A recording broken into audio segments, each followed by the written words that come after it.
What is going on, guys? Welcome to another vlog. Chilling here with Rep Moto.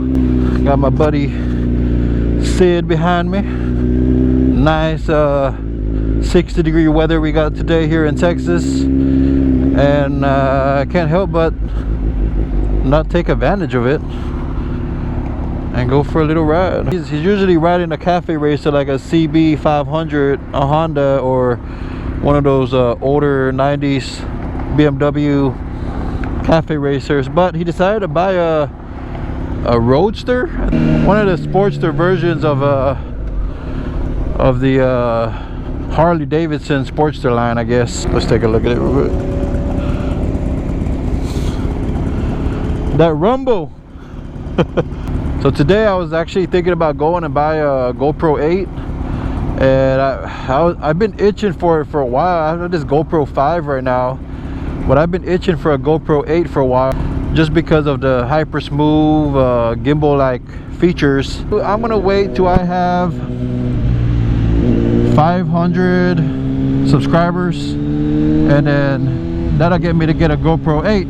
So if you're just dropping in, guys, make sure you hit that subscribe button so I can get a GoPro 8.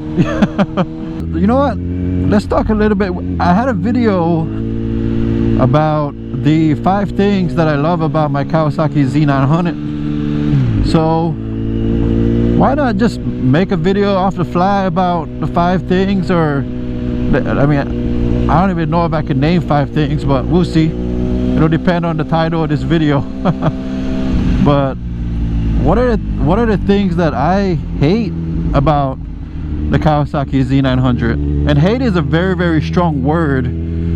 So when I say hate, I mean that's just a thumbnail deal, all right? But do I dislike some of the things about the Kawasaki Z900? Of course. There's no bike out there that you are gonna 100% completely love, you know? I mean, you may have a Ducati Panigale and it's an awesome bike, but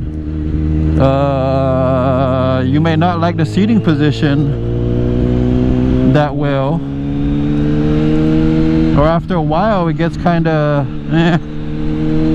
you know, it bothers your back or something like that. Of course there are things that I do not like about a Kawasaki Z900. I've ridden this for hours on the highway. I've ridden this for miles on regular city roads. I've ridden this in the twisties. I've taken this to the track. So I should by now understand what I like and dislike about the Kawasaki Z900. So the first thing that really comes into mind in regards to the aesthetics, there's a couple of things I don't like about the 2017, 2018, and 2019 Z900s. Kawasaki, as opposed to Yamaha and FZ MT series, decided to make a lot of the coverings gray. My bike is a black and Kawasaki green bike, and then you have the red and like chrome red and black bike for the 2019s. You have the all black bike, but it's never all black. It's never all black and red. It's never all black and Kawasaki green. They put a lot of gray, and it's like the ugly gray accents on it, you know, on the plastics, like the frame cover, the engine covers, all that stuff is primarily like this, you know, grandfather gray color. And I really, like, when I first saw that, I was like, that's the first, or one of the first things I want to change when it comes to the aesthetics of the bike. Just because I either want it all blacked out, or I want to add some carbon fiber accents to it, and I wasn't feeling the grandpa gray colors. Kawasaki did awesome on the other parts of the aesthetics, like the signal lights and all of that, where it wasn't that big bulky orange that you would usually see in other bikes. You know, that I don't have to do a delete on my bike at all. So they did good on that. But that gray, grandpa gray, and the gauge over here, I'm not I'm not too fond of.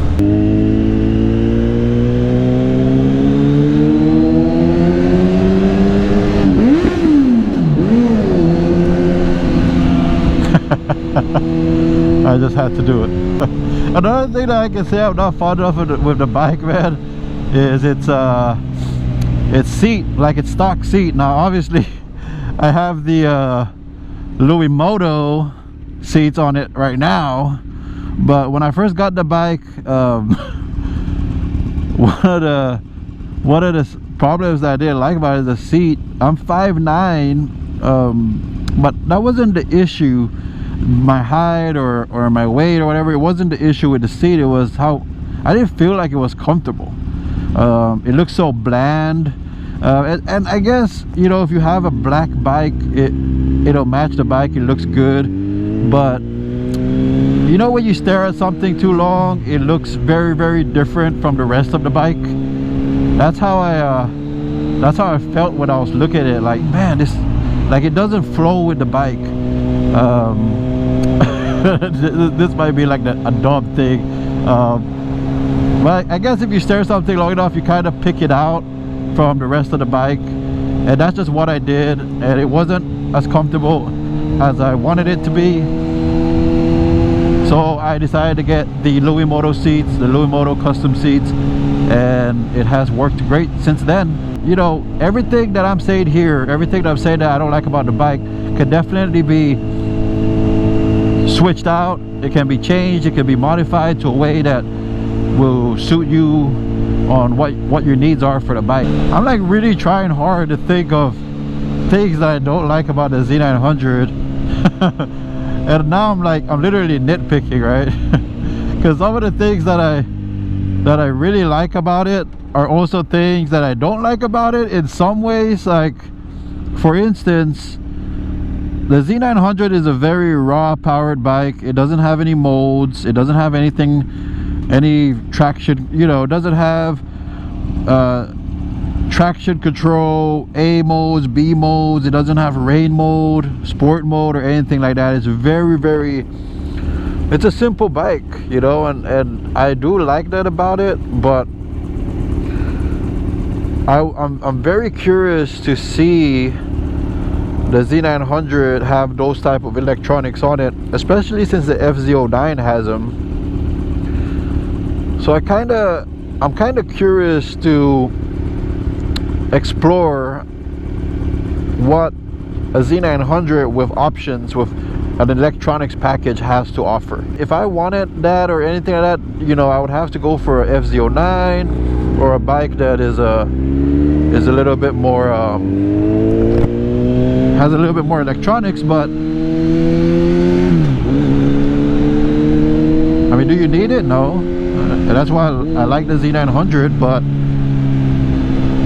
I wish for the price that I got it at, and it's very similar to the Z900, that it does have the electronics package if you want it to, you know. It's good to have options. The fourth thing, English, that I do like about the Z900 is I'm in the wrong video here. The fourth thing that I don't like about the Z900 is in regards to track, because I'm going to talk about the track a little bit and how it performs in the track, and what I don't like about it, you know, in its stock features, is that the Z900, the pegs are pretty because you're pretty upright, you hit your pegs early on a turn. So when you hit it at apex and you're trying to get your knee down and you're trying to get as much lean angle as you can, your pegs will be hidden. And man, on a sport bike, that is a weird feeling. And it kind of, you know, you're getting into the apex, you're getting your turn in, and you hear grr, grr, grr, grr, and you're like, you feel like the bike is gonna mess you up, and it distracts you from from completing that turn. Obviously, once you know and once you see that that's happening, you change your you ignore it, you know, and you make sure you're keeping your leg up a little bit higher, keeping your body off a little bit higher off the bike, and you adapt to it. But yeah, that was I hate scraping pegs on a sport bike. It seems weird, you know. I mean, I could imagine that on a cruiser or whatever when you're taking these turns, but on a sport bike is a little bit different. So one thing that I'm going to change before my next track day, I'm hoping before my next track day, is get some rear sets on it. Again, a lot of these things that I'm talking about can definitely change. You know, you can definitely modify and make it your own, depending on how you ride, depending on what you ride, depending on what type of streets you ride. You can definitely make it your own. Anyways, guys, that's gonna be it for today. 4 things I dislike, 4 things I hate, however you want to say it, about a Kawasaki Z900. If y'all like the video, make sure you comment, like, and subscribe. Again, if y'all want better footage, I want better footage, tell your friends to subscribe, tell your friends who are looking at bikes like these to subscribe, and I'll see you guys on the next one.